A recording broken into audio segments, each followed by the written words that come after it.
السلام علیکم ورحمۃ اللہ وبرکاتہ۔ وعلیکم السلام ورحمۃ اللہ وبرکاتہ۔ نحمدہ ونصلی علی رسولہ الکریم، اما بعد فاعوذ باللہ من الشیطان الرجیم، بسم اللہ الرحمن الرحیم۔ رب اشرح لی صدری ویسر لی امری واحلل عقدۃ من لسانی یفقہوا قولی۔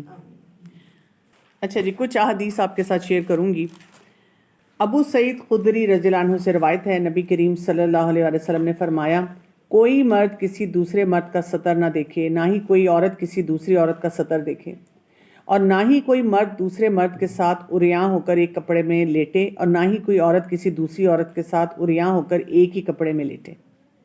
یعنی یہاں سے ہمیں سطر کی جو امپورٹنس ہے وہ پتہ چلتی ہے کہ سطر کے معاملے میں ہمیں کتنا کیئرفل ہونا ہے۔ ایک اور روایت آتی ہے، حکیم اپنے والد سے اور اپنے دادا سے روایت کرتے ہیں کہ ان کے باپ نے عرض کیا، یا رسول اللہ صلی اللہ علیہ وآلہ وسلم، ہم اپنے سطر کس سے چھپائیں؟ آپ صلی اللہ علیہ وآلہ وسلم نے فرمایا، اپنی بیوی اور لونڈی کے علاوہ ہر ایک سے اپنا سطر چھپا۔ یعنی لونڈی بھی وہ والی جو اس زمانے میں تھی، یہ نہیں کہ آج کل کے دور میں ہم کسی کو میڈ کو بھی لائیں اور اس کے ساتھ وہ بات کریں۔ میں نے عرض کیا، یا رسول اللہ صلی اللہ علیہ وسلم، جب ہم ایک دوسرے کے ساتھ رہتے ہیں، یعنی گھر میں اولاد یا بہن بھائی وغیرہ بھی ہوں، تو کیا حکم ہے؟ آپ نے فرمایا، جہاں تک ممکن ہو کوشش کرو کہ کوئی دوسرا تیرا سطر نہ دیکھے۔ ٹھیک ہے، یعنی امیجیٹ محرم رشتہ داروں میں بھی محتاط ہونے کو کہا۔ میں نے پھر عرض کیا، یا رسول اللہ صلی اللہ علیہ وسلم، جب کوئی شخص بالکل تنہا ہو تو پھر کیا حکم ہے؟ تو آپ صلی اللہ علیہ وسلم نے فرمایا، اللہ لوگوں کی نسبت اس بات کا زیادہ حقدار ہے کہ اس سے شرم کی جائے۔ تو اس کا کیا مطلب ہو گیا؟ اور یہ تب ایک انسان کر سکے گا جس کے اندر حیا کا کرائیٹیرین بہت سٹرونگ ہوگا۔ حیا کا کرائیٹیرین اگر ویک ہو نا تو پھر یہ احکامات بڑے مشکل لگتے ہیں، پھر ان کے اوپر عمل کرنے کو بالکل دل نہیں چاہتا۔ اسی طرح یہ بھی بات یاد رکھنی ہے کہ اپنی بیوی کو سطر کے معاملات میں کسی ایسی جگہ جانے کی اجازت نہیں دینی جہاں پہ آپ کو لگے کہ بہت بے پردگی یا بے حیائی ہوگی۔ اور اس کے لیے جو ایک دو احادیث آتی ہیں اس میں حمام پہ جانے کی ہے، یعنی جیسے پارلر ہوتے ہیں یا اس طرح کے جو بنے ہوتے ہیں جگہیں آج کل، جیسے ہمارے اس میں یہ کہ اگر لگے کہ وہاں پر اس کا ایکسپوجر زیادہ ہو رہا ہے تو وہ وہاں نہ جائے، اور شوہر اپنی بیوی کو روکے وہاں جانے سے۔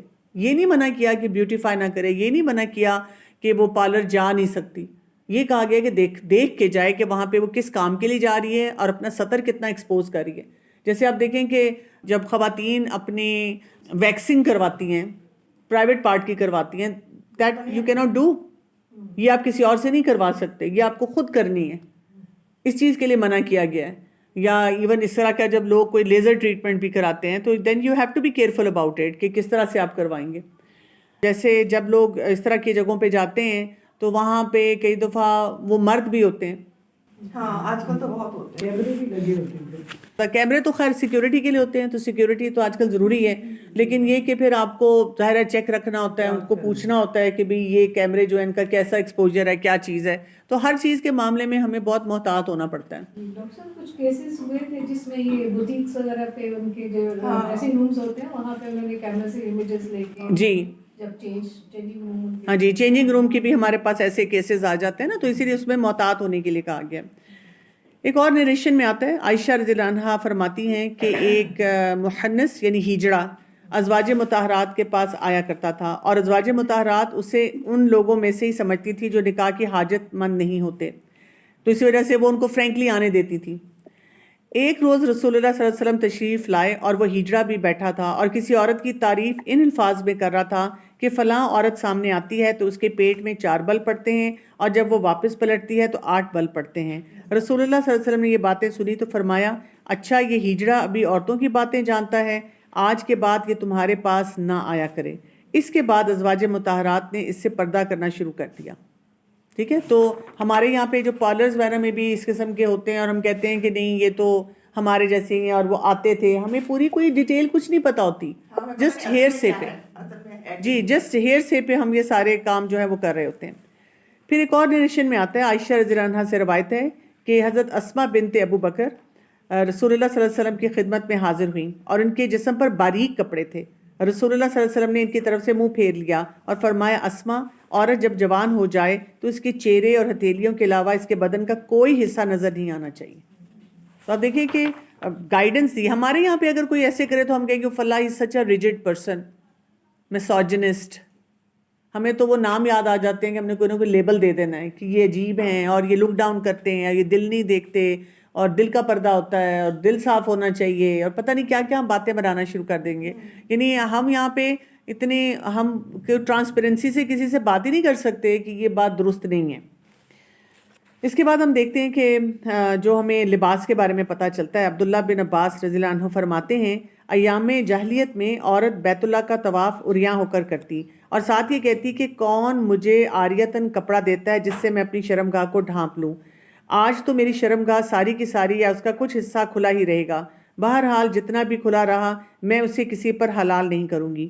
مشرکین کی اس جاہلیت پر اللہ تعالیٰ نے یہ سورہ الاعراف کی آیات نازل فرمائی جو آیت نمبر 31 ہے, جس میں آیا کہ ہر عبادت کے موقع پہ زینت اختیار کرو. تو اس کا مطلب ہے لباس زینت ہے, یعنی ننگا ہونا زینت نہیں ہے. ہمارے یہاں پہ اب کانسیپٹ اپوزٹ ہو چکا ہوا ہے کہ اگر ایک لڑکی کو آپ کو لگتا ہے کہ بیوٹیفائی ہونا ہے تو اس نے اپنے آپ کو ننگا ہی کرنا ہے, تو اس کو لگتا ہے کہ میں بیوٹیفائی ہوں گی, اس کے علاوہ میں نہیں ہو سکتی. پھر یہ کہ ایسا لباس جس سے ہمارا سطر قائم نہ رہ سکے اس کو نہیں پہننا چاہیے. آپ کو نظر آ رہا ہے کہ اس کو پہننے سے آپ کو پرابلم ہوگی. اب اس میں مجھے یاد آ رہا تھا کہ میں ایک دو شادیوں پہ گئی. اب وہ برائڈ جو تھی وہ بہت اپنے آپ کو مطلب عبایا پہننے والی اور اپنے آپ کو کور کرنے والی, حجاب کے دائرے میں رہنے والی, اور اس نے اپنے گھر والوں سے بڑی ایشورنس لی ہوئی تھی کہ بھی وہاں پہ کوئی مرد تو نہیں آئیں گے. اور اس وجہ سے اس نے اپنے لیے جو ویڈنگ ڈریس بنایا تھا تو وہ اس میں یعنی اس کے بازو بھی آدھے تھے, گلا بھی کافی ڈیپ تھا, اور اس نے ایک چھوٹا سا بلاؤز بنایا ہوا تھا. اب آپ دیکھیں کہ اپنی طرف سے اس نے شاید سوچا ہوگا کہ میں جی اپنے ہسبینڈ کے سامنے یہ پہنوں گی اور ہسبینڈ ہی دیکھے گا نا, باقی تو میں عورتوں میں بیٹھی ہوئی ہوں, اور اوپر سے میں نے دوپٹہ سا وہ جو بھی پتلا سا آرگینزا کا یا شفون کا جو دوپٹہ ہوتا ہے وہ تھا.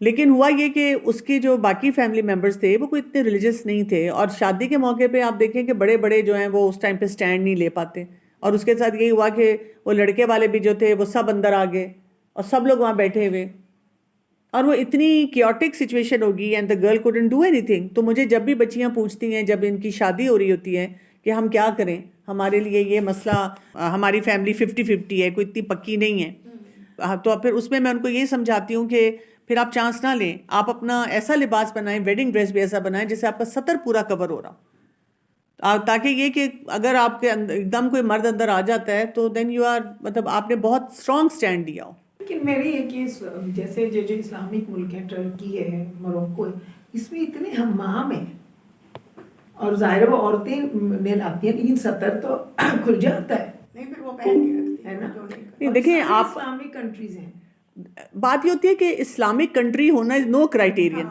کل مجھے کسی اسٹوڈنٹ نے کوئی بات بتائی اور انہوں نے مجھے انسسٹ کر کے کہا لیکن یہ تو سعودی عرب میں ہے. تو میں کہ دیکھیں سعودی عرب از نو کرائٹیرین. سعودی عرب میں ہیں, وہاں پہ جب رسول اللہ صلی اللہ علیہ وسلم کے ٹائم سے ہم دیکھیں وہ کافر بھی تھے, وہاں پہ منافق بھی تھے, مومن بھی تھے. کرائٹیرین ہمارے لیے قرآن اور حدیث ہے. کرائٹیرین کوئی اسپیکر نہیں ہے, کوئی اور لیبل نہیں ہے, کسی قسم کا لیبل نہیں ہے. ہمیں نا اس طرح کی باتیں بھی نہیں کرنی چاہیے. میں آپ کو جنرلی بتاؤں کہ اس سے ہم نا اپنے لیے اور دوسروں کے لیے بھی نیگیٹیوٹی کریٹ کرتے ہیں. ہر جگہ پہ چیلنجز ہیں. میں تو کبھی بھی اپنے لیے نا ایسی کوئی فرسٹریشن رکھتی ہی نہیں. میں ہر ایک کو دیکھ کے کہتی ہوں یہ بھی انسان ہے, ان کے بھی چیلنجز ہیں, ان کے بھی چیلنجز ہیں, اور ہم نے کیا کرنا ہے ہر سچویشن میں دیکھنا ہے کہ قرآن اور حدیث کیا بتا رہا ہے. اور دیکھیں اگر کسی جگہ پہ حمام ہیں اور وہ سطر کور کر کے خواتین کو لبرٹی دیتے ہیں کہ وہ جا کر اپنی کو ریلیکسیشن کریں, اپنے آپ کو بیوٹیفائی کریں, نتھنگ رانگ ود دیٹ, اس میں کوئی حرج نہیں ہے. پھر ہم دیکھتے ہیں کہ عائشہ رضی اللہ عنہا نے جب ان کی ایک بھانجی تھی حفصہ بنت عبد الرحمن, وہ آئیں عائشہ رضی اللہ عنہا کی خدمت میں اور انہوں نے دیکھا کہ انہوں نے ایک باریک اوڑھنی لی ہوئی تھی. تو عائشہ رضی اللہ عنہا نے ان کی اس اوڑھنی کو پھاڑا اور اس کی جگہ ان کو موٹی چادر پہنائی اور ان سے کہا کہ آپ نے یہ پہننا ہے. ٹھیک ہے, تو دیکھیں کہ تربیت کے لیے کتنے لوگ ہوتے تھے اور کتنا اسٹرانگ نیٹ ورک ہوتا تھا.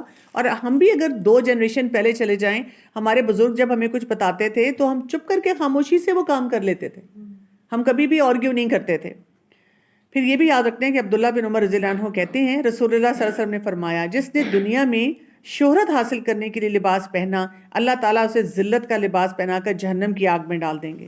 تو یہ بھی بہت امپورٹنٹ ہے. اب ہمارے لیے چیلنج اس میں یہ بن چکا ہوا ہے کہ برانڈڈ کپڑے.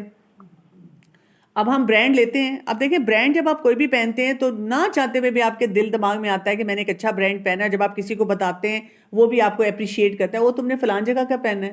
اب تو اگر آپ کہیں ریپلیکا لینے بھی جائیں یا عام دکان میں بھی جائیں نا تو وہ آپ کو برانڈ کا نام لے کے ہی بتاتے ہیں, باجی یہ فلاں برانڈ کا ہے.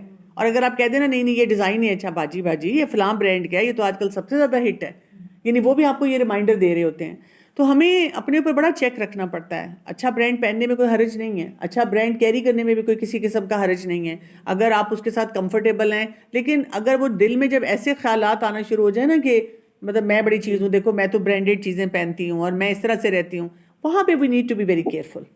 وہاں پہ ہم جتنے محتاط ہوں گے تو اس پہ فائدہ ہوگا.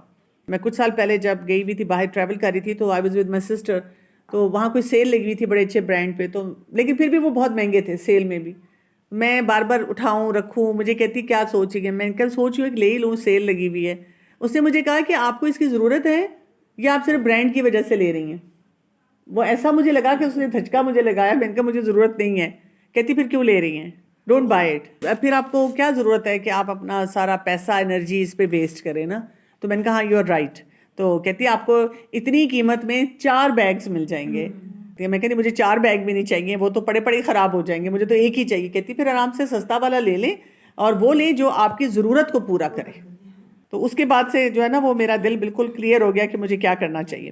اسما رضی اللہ عنہا سے روایت ہے, ایک عورت نبی کریم صلی اللہ علیہ وسلم کی خدمت میں حاضر ہوئی اور عرض کیا کہ میری ایک سوت ہے, یعنی سوکن ہے, اگر میں اس کا دل جلانے کے لیے یہ کہوں کہ میرے خامد نے مجھے فلاں فلاں چیز دی حالانکہ اس نے مجھے نہیں دی, تو اس کے بارے میں کیا حکم ہے.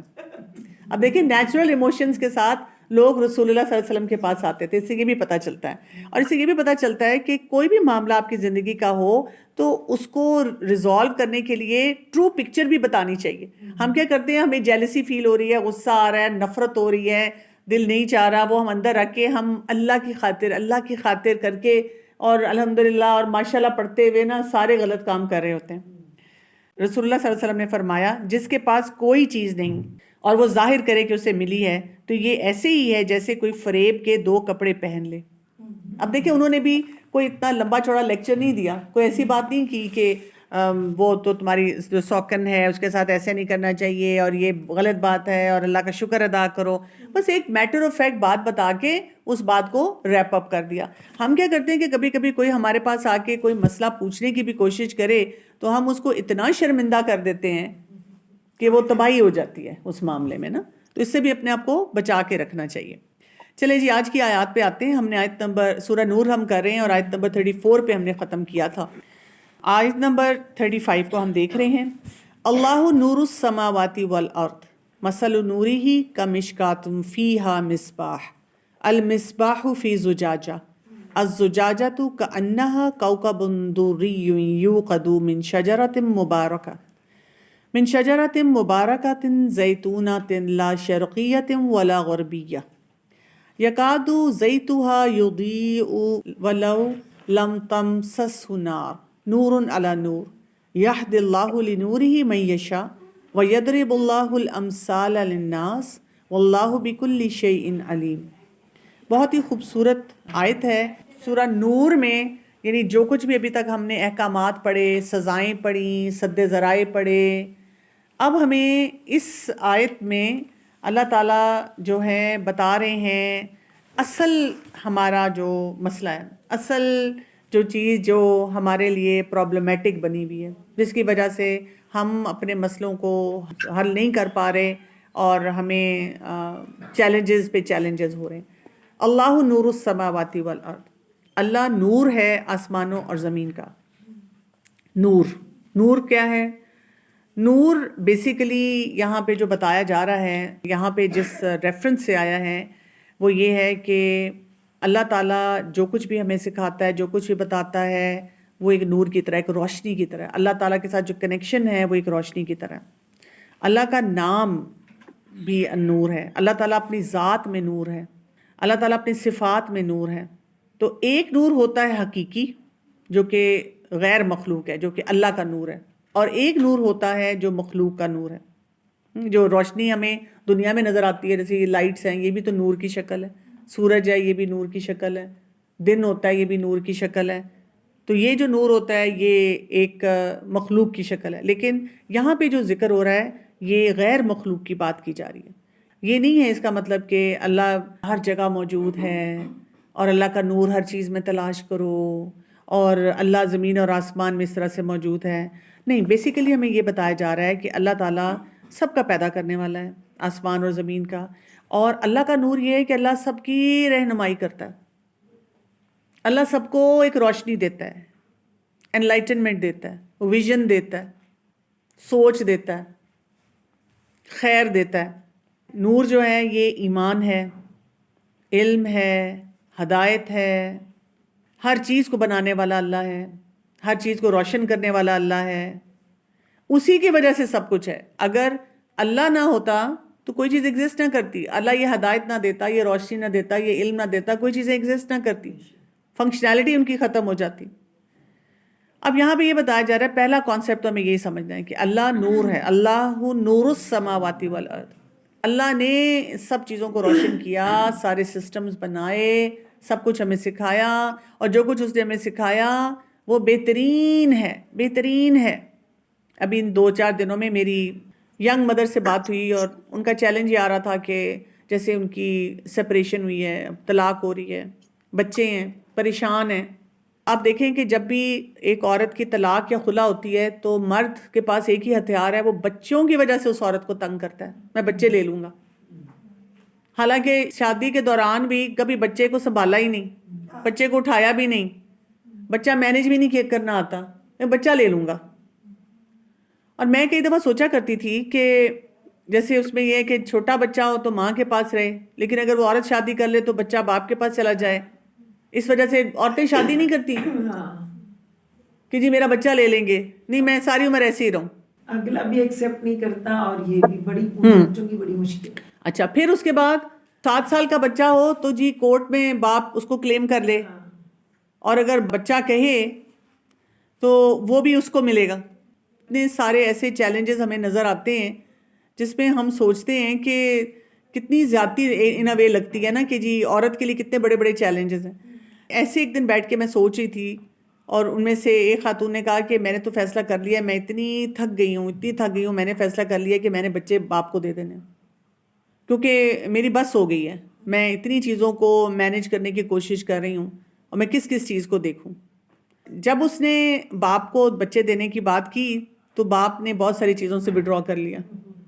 مجھے اس وقت حکمت سمجھ آئی کہ اللہ تعالیٰ چاہتا ہے عورت کے اوپر اتنا برڈن نہ ہو، اور اللہ تعالیٰ یہ بھی چاہتا ہے کہ عورت نہ ڈر ہو جائے اس معاملے میں تاکہ مرد اس کو بلیک میل نہ کر سکے. تو اب میرے پاس کوئی بھی ایسا کیس ہو نا، مجھے کوئی پوچھے، میں کہتی ہوں مجھے پتہ ہے آپ کے لیے بہت مشکل ہوگا، دے دیں باپ کو، ذرا اس کو رکھنے دیں، پالنے دیں. اگر وہ پال لیتے ہیں تو بہت اچھی بات ہے. آپ ماں کا رول پلے کریں، آپ ملیں اور آپ موو آن ہو اگلی لائف میں. آپ زیادہ کمزور ہیں مرد کے مقابلے میں، آپ کو زیادہ سہارے کی ضرورت ہے، آپ کو اپنی زندگی آگے بڑھانے کی ضرورت ہے، شادی کرنے کی ضرورت ہے. ہم عورت کو نہیں بڑھنے دیتے، ہم عورت کو وہیں پہ قید کر دیتے ہیں. تو اللہ کے قانون کو ہر معاملے میں آپ سمجھیں گے، اللہ نور السماوات والارض، اللہ کے ہر فیصلے میں حکمت ہے. اللہ تعالیٰ نے جو بھی بتایا ہے اس میں فائدہ ہے. ہم اس طرح نہیں سمجھتے. ہم بہت ساری چیزوں میں اگر ہم ووکل نہیں ہوتے، بات نہیں کرتے، لیکن دل میں ہمارے خیال آتا ہے کہ پتہ نہیں کیوں اللہ تعالیٰ نے ایسے رکھ دیا، یہ کتنا مشکل کام ہے جو کہ کرنا پڑ رہا ہے. سو اللہ نور ہے، اللہ تعالیٰ ہمیں علم دیتا ہے، ہدایت دیتا ہے، اس نے ہمیں پیدا کیا ہے. یہ نہیں ہو سکتا کہ وہ ہمیں پیدا کر کے بھول گیا ہے، یہ نہیں ہو سکتا کہ اس کو ہمارے جذبات نہیں سمجھ آ رہے، اس کو ہماری بارے میں کچھ نہیں پتہ چل رہا. اللہ تعالیٰ نے جو بھی فیصلہ کیے ہیں وہ حکمت کی بنیاد پہ. اب اللہ کا نور جو ہے وہ کیسے ہے؟ مثل نورہ کمشکات فیہا مصباح. اب یہ نور اللہ کا جو ہے وہ اب مومن کے دل میں کیسے آئے گا؟ اس نور کی مثال یعنی مومن کو جو ہدایت ملتی ہے وہ کیسے ہوتی ہے؟ اب اگر مومن جو ہے وہ اس بات کو سمجھ جائے کہ یہ نور اب مجھ تک آیا ہے، میرے دل میں آیا ہے، تو مثل نورہ، اس نور کی مثال کیسے ہے؟ ایک طاق کی طرح جس میں ایک چراغ ہے. پہلے ہم اس مثال کو اس طرح سمجھ لیں، ایک طاق ہے جیسے نیش ہوتی ہے، اس میں ایک آپ نے چراغ رکھا ہوا ہے. اگر آپ کہیں کھلی جگہ پہ چراغ رکھیں گے اور ایک نیش میں رکھیں گے، کہاں زیادہ ویل پروٹیکٹڈ ہوگا؟ نیش میں اس کی پروٹیکشن زیادہ ہو جائے گی، وہاں پہ وہ زیادہ اچھی طرح سے جلے گا.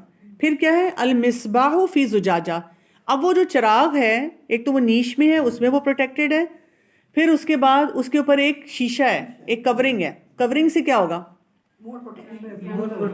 ایک تو وہ ہوا یا ادھر کے کوئی اثرات ہوں گے، اس سے وہ بجھے گا نہیں، بیلنس رہے گا، ریگولر بیلنس رہے گا، لائٹ بھی زیادہ جائے گی. صحیح آئے گی نا. فانوس والی بات ہو جاتی ہے نا، وہ زیادہ دور تک جائے گی اور زیادہ اچھے طریقے سے جائے گی. اس کا کرسٹل کٹ جو ہوگا اس سے وہ افیکٹ امپیکٹ زیادہ آئے گا، پھیلے گا اس سے زیادہ.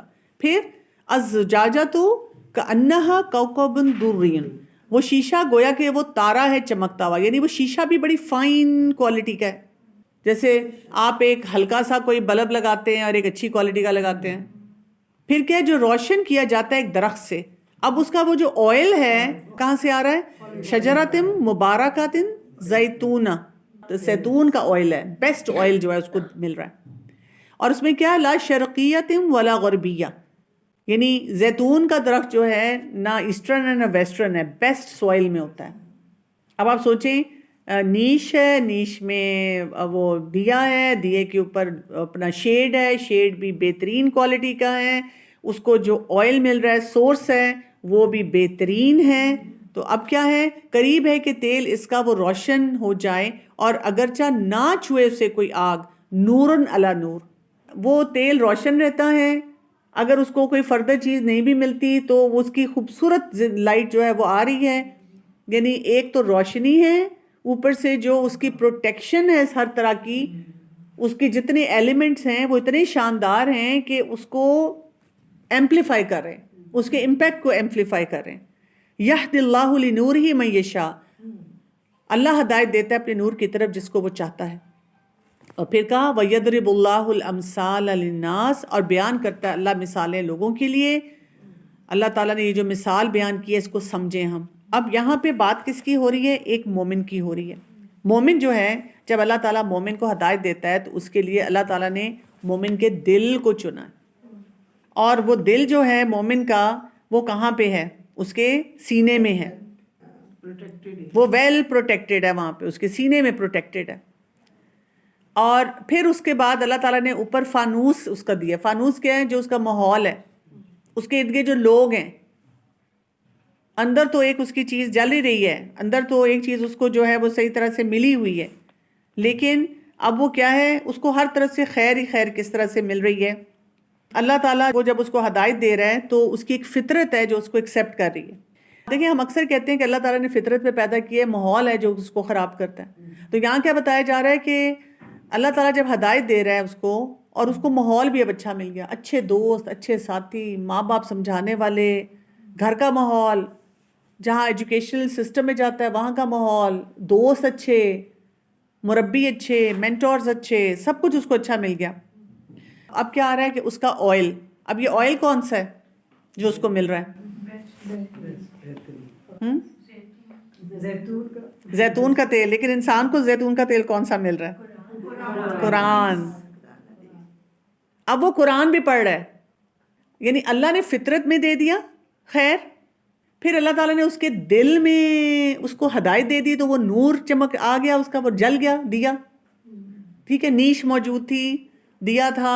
اب اللہ نے ماحول بھی دے دیا، ماحول اس کو مل گیا. اب ماحول کے ساتھ اس نے کیا کر لیا، اب وہ قرآن بھی پڑھتا جا رہا ہے، نورن علی نور، یعنی قرآن مل گیا. اب اس کو سچویشنز ایسی مل رہی ہیں جہاں پہ اسے اپرچونٹیز مل رہے ہیں، اسے جو بھی اپرچونٹی ملتا ہے وہ اس کو کیش کرتا جاتا ہے، وہ اس پہ مزید کام جو ہے وہ کرتا جاتا ہے. یہ جو مثال ہے نا، یہ ویسے مشکل مثال ہے سمجھنے کی. اس کو جب آپ ڈیٹیل میں پڑھنا شروع کرتے ہیں تھوڑی دیر کے لیے آپ لاسٹ ہو جاتے ہیں، کیونکہ یوزلی جو قرآن میں مثالیں آتی ہیں وہ ایک چھوٹی سی مثال ہوگی، ایک چیز کے اوپر بات ہوگی اور اس کو آپ سمجھیں گے and then you will move on.